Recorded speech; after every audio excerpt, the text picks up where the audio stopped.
Hello and welcome back to our Babylon campaign in the Bronze Age mod. So, in the last episode we expanded our borders quite significantly. Very happy with that. We now have the entire island.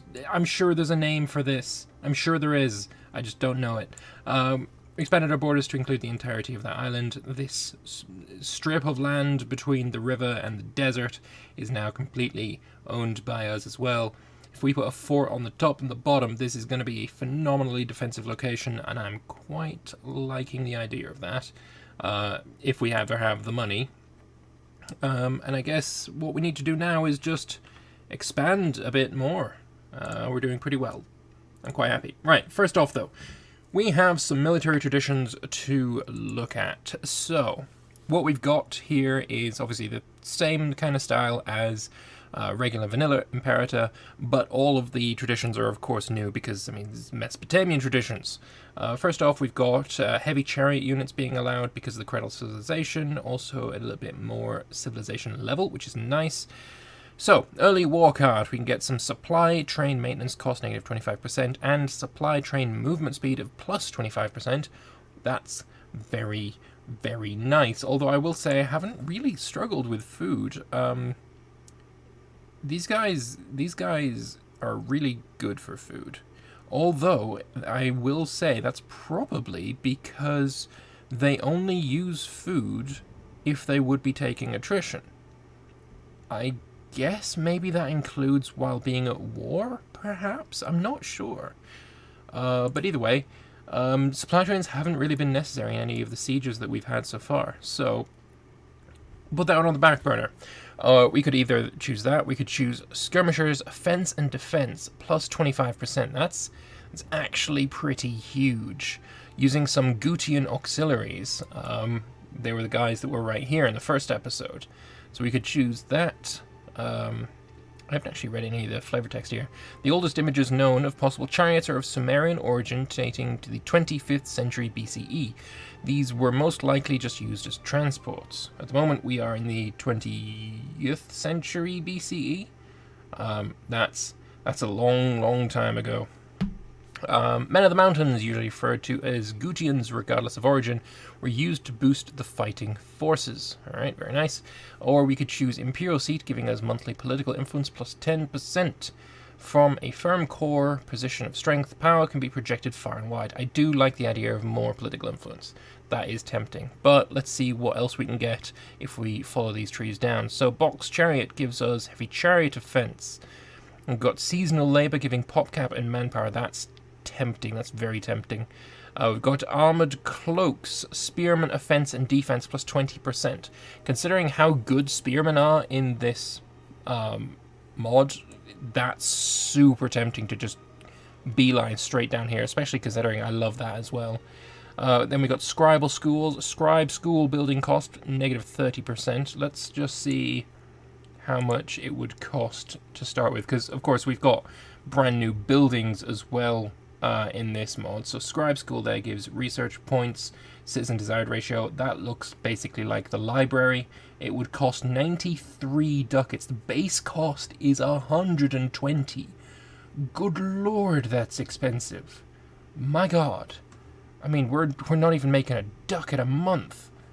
That is very expensive. Okay, we'll have to put a pin in that one. That's certainly making this really tempting as well. We've got Axemen offensive. Axemen are basically the heavy infantry of Bronze Age. So making them 30% better seems pretty tasty as well for when we eventually find ourselves the bronze trade good. Then National Farmer and Slave Happiness. That seems decent enough as well. Then finally, build cost negative 15%.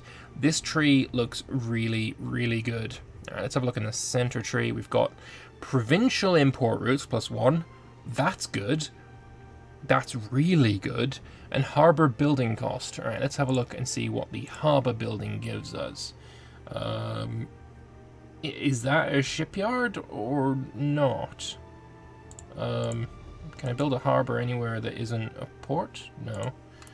Let's have a look. Maybe it has to be a city as well. There we go, harbor. Oh my god! +4 trade routes and citizen desired ratio. It has to be the provincial capital. Okay, so you put the provincial capital on a port, then you can build a harbour. If we wanted to build one in Babylon, for example, again, base cost 120%. That's so tempting. That is so tempting. Also, ziggurat. Ooh. That's base cost 250. Fuck me. Honestly, it's kind of sad that this is so, unfortunately, useless. Because, let's be fair, culturally, we just got a big block of South Akkadians. And religiously, we just got a big block of Mesopotamians. We're not going to need that. And that's a bit sad. I think that's the one place that this mod really kind of falls down, is in its ubiquitousness? No, not that word. The uniformity of culture and religion just makes this kind of thing kind of irrelevant. I think probably the best place to play if you're looking at getting that kind of difference and you know, the usefulness out of a ziggurat, it would be Greece. We know more about the Greeks, so that's why there's more cultures there. I feel like there are probably gonna be more cultures here if we knew more about them. Phoenicia, Canaan area is also pretty culturally diverse. I just feel like this would be a lot better if instead of South Akkadian, we could have the South Akkadian group, and then we'd have Babylonian, and we'd have Maradian, and, you know, just differentiate it a bit. Make it, you know, this can be a culture group, and then all of the little places inside it would have a different culture.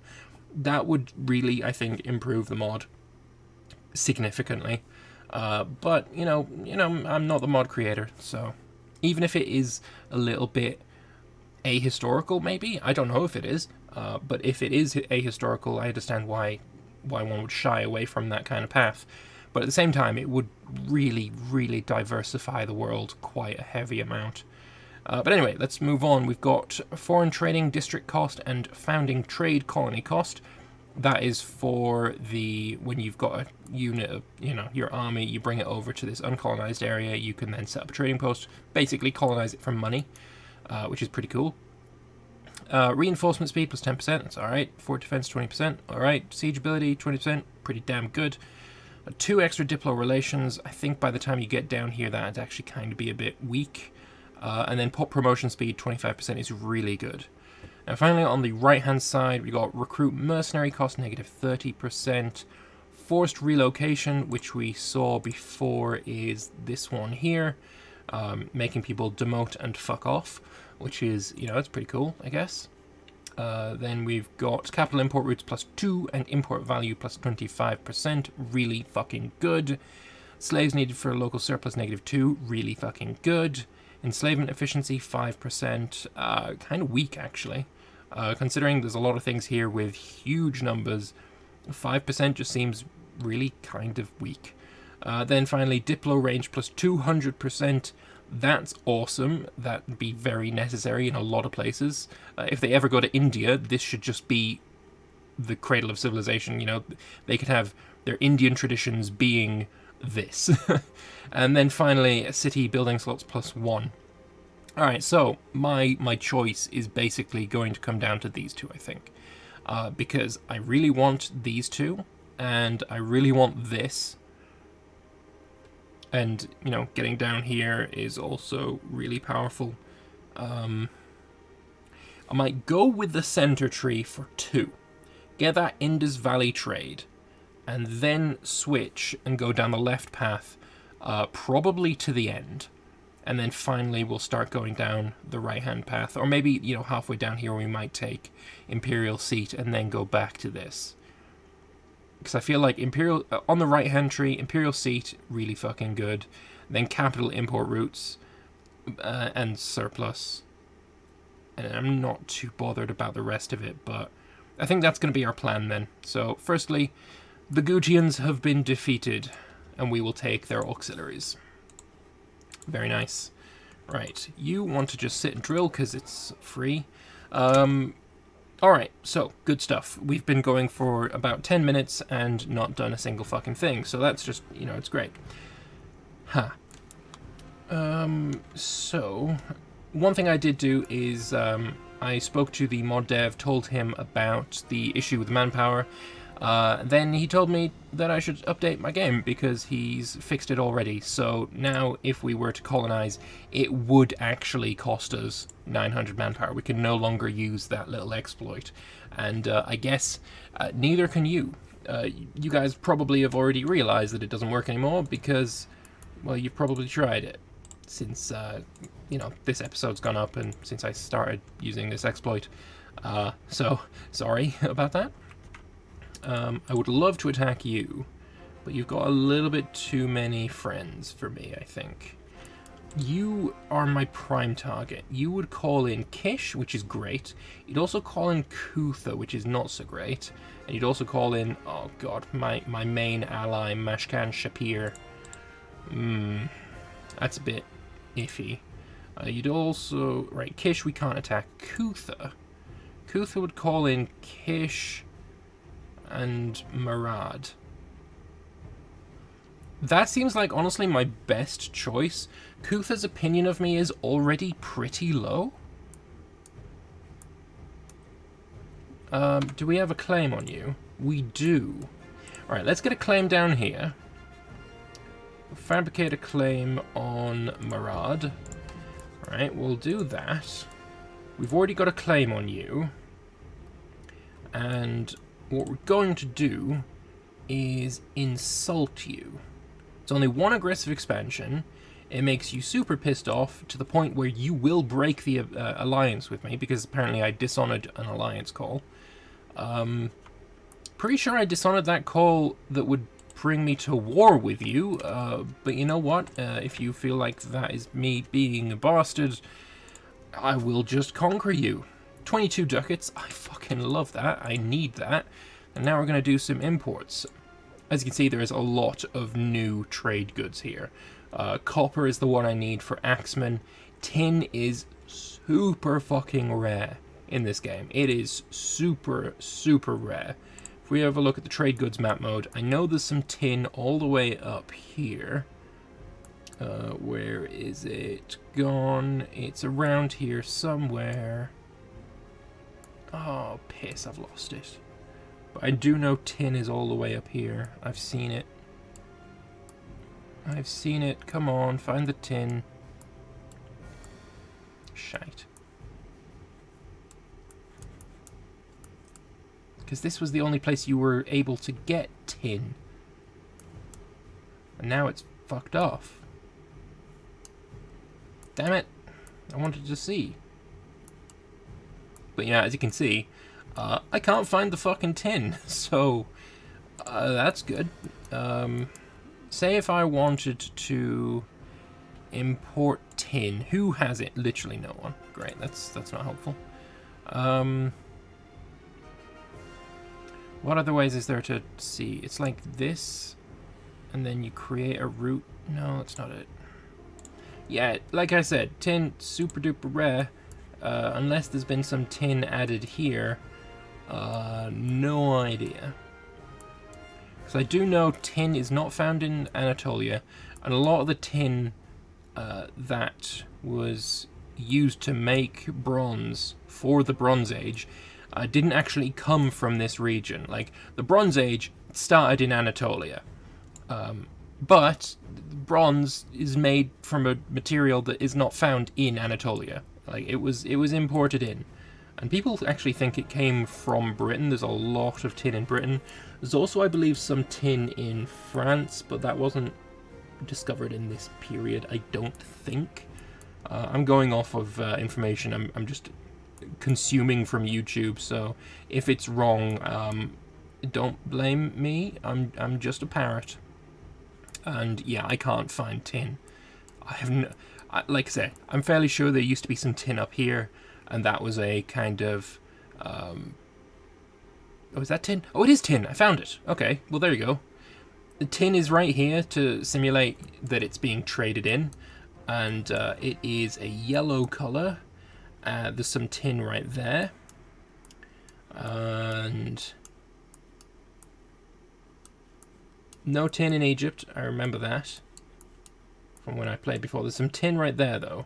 So I mean, I guess that is kind of Egypt. Is there any tin in Mesopotamia?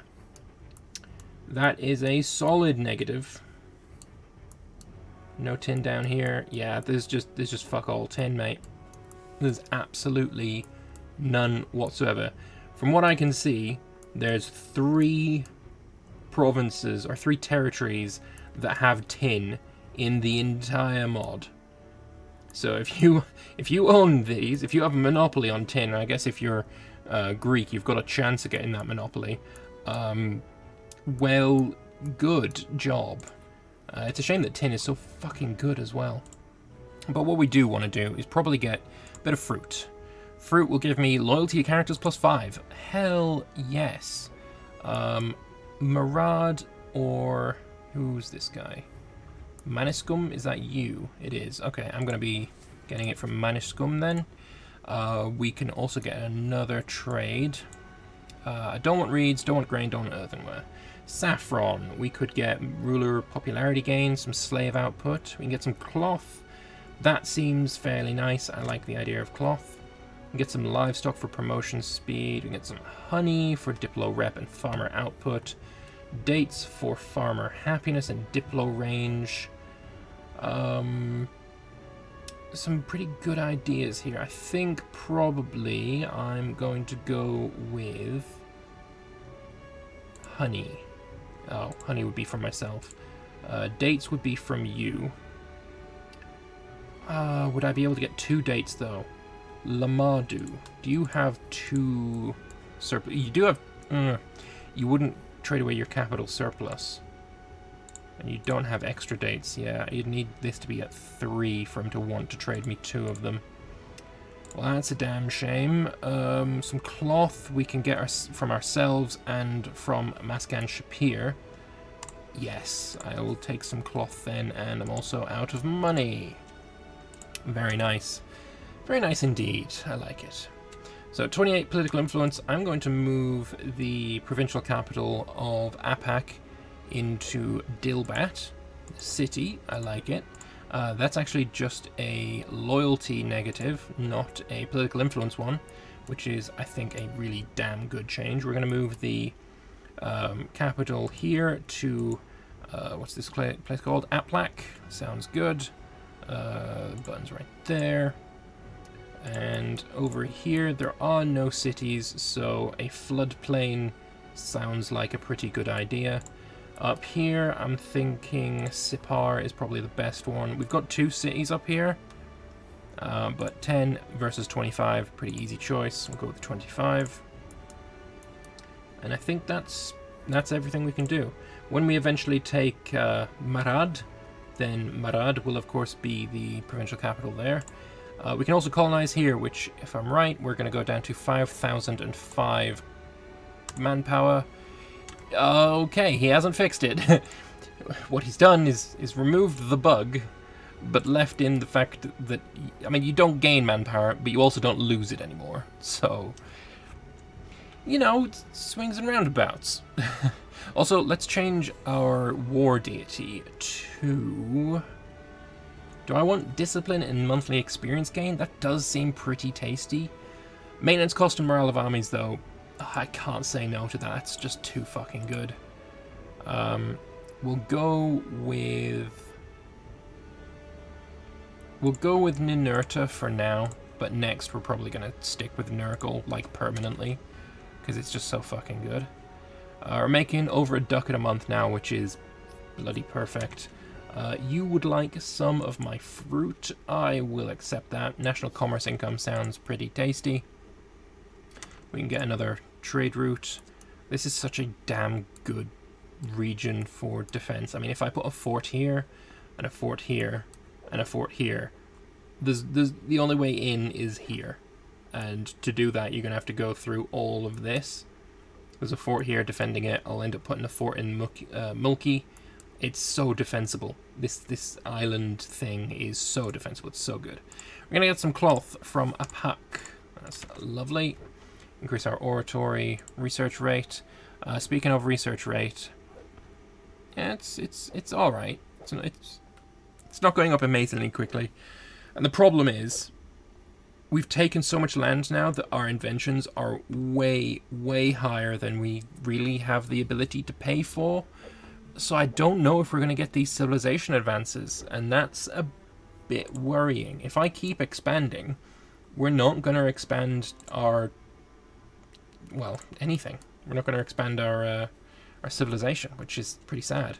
I do think, though, that we will expand just a little bit more, right? I'm going to take the rest of this, and I'm going to take this, but then I think we're going to sit still and just develop for a while, and that's going to be our best option here. We could also colonize these two areas. One of them is actually cloth, and it depends if I want to go through Rapike or not. I'm thinking right now probably not. Spend a ton of money for some legitimacy, or don't. I think that's a pretty simple idea. My son has got Mentegra. That sucks. Is my son old enough for a wife yet? No, but he might be old enough to be tutored. Royal tutor.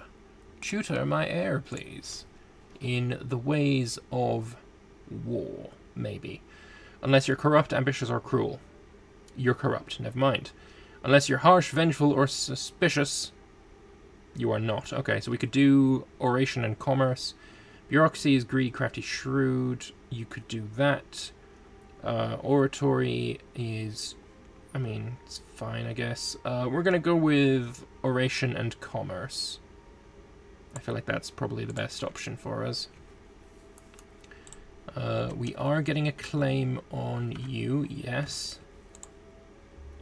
I feel like we just need to just attack. Push is being pushed over by Shashram. If I go after you, there's 2,400 there. There's 900 there. If you wanted to attack me, you've got to go through these two forts before you can really do any damage to me. Isin, they were our friends. They're not anymore. Uruk, you could be my ally if you were in my Diplo range. Which unfortunately you're not. Which is sad. Let's get another trade going. I'm thinking this time we might want saffron for the slave output. Seems like a decent idea. Gonna get that from Akkad. Unfortunately, I don't think I can get more saffron. Maybe Rapike will give me some. I'm not sure yet. Yeah, let's Do I concentrate on this guy or do I concentrate on these guys? Depends on the fleet, right? You've got 9 ships, and you've got 10. Okay, so we definitely can't beat their fleets. So we're not going to be preventing them from crossing. But what they will have to do is... Actually, no. They're able to go straight to my capital. Because if they come through Shi to Kitrub, then Ilip, or actually not even necessary, they're going to be here, going to Ilip, then Mud, down to Keshta, then to Babylon. That sucks. Damn, I wish I was allies with you. You've got 52 territories. Okay. Kutha has insulted me. Are you trying to make me break the alliance? Because literally I wanted you to do that. Oh, now he's going to break the alliance. Alright, well, in that case, we're forced into action then, aren't we? Yeah, you can have some prominence and stuff. That's fine. I don't need the extra, whatchamacallit, extra finesse, because my wife does that for me. What we could do is wait until that fortification is almost finished, and then get it so that there's like a day left. 2 citizens, I'll take those. Unfortunately, there's been a murder. Gain some popularity on that one, I think. New court philosopher is going to be you. I can get another trade good. Saffron from Akkad, very nice.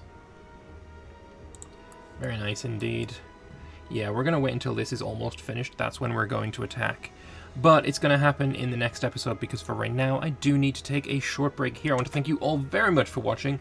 Apologies that I didn't go so deep into the game today.